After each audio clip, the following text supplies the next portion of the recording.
ஏன் சவுத்தில் ஜாதி பாகுபாடு இல்லையா?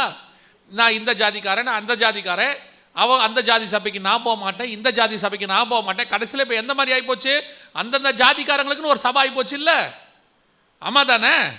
நீங்கள் பைபிளை விசுவாசிக்கிறவராக இருந்தால் ஜாதியை நம்பக்கூடாது. கரெக்டா? எப்படிங்க சொல்கிறீங்க? ஆதாம் ஏவாள்னு தானே பைபிளில் வந்துச்சு.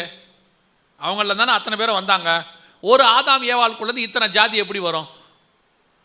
ஒரு அப்பா அம்மாக்குள்ளேருந்து பிறக்கிற எல்லா குழந்தையும் எப்படி தான் இருக்கும்? ஒரே ஜாதிக்காரங்க தானே. அப்புறம் எப்படி இத்தனை ஜாதி வரும்? இது பிசாசு உண்டாக்கினது ஜாதி. இப்போ நீங்கள் ஜாதியை நம்புனீங்கன்னா பைபிளை விசுவாசிக்கலன்னு அர்த்தம். பைபிளை நம்புறீங்கன்னா ஜாதியை விசுவாசிக்கலன்னு அர்த்தம். இன்னைக்கு இதான். அப்போ இது இங்கே உள்ளே உட்காந்துருக்குதுல்ல. ஓ பாருங்க, அவன் சபைக்கு இவன் போக மாட்டான், இவன் சபைக்கு அவன் போக மாட்டான். பக்கத்தில் கூட உட்கார மாட்டாங்க. சிலதில் பாருங்க, அதெல்லாம் ஒன்றுமே தெரியாது, நல்ல நார்மல் ஆவிக்குரிய சபை மாதிரி இருக்கும்.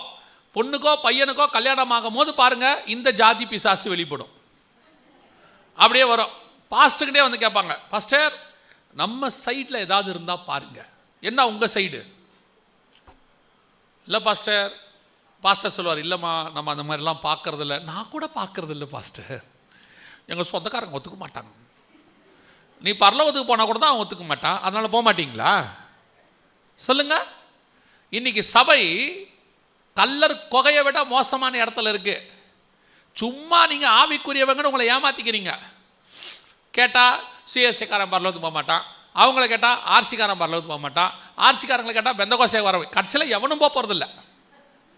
ஏன்னா உங்களுக்கே தெரியுது, அவங்ககிட்ட இருக்கிற குறை ஒருத்தருக்கு தெரியுது. இங்கே யார் பரலோகத்துக்கு போக மாட்டோங்கிறது முக்கியம் இல்லை, யார் போக போகிறோங்கிறது தான் முக்கியம்.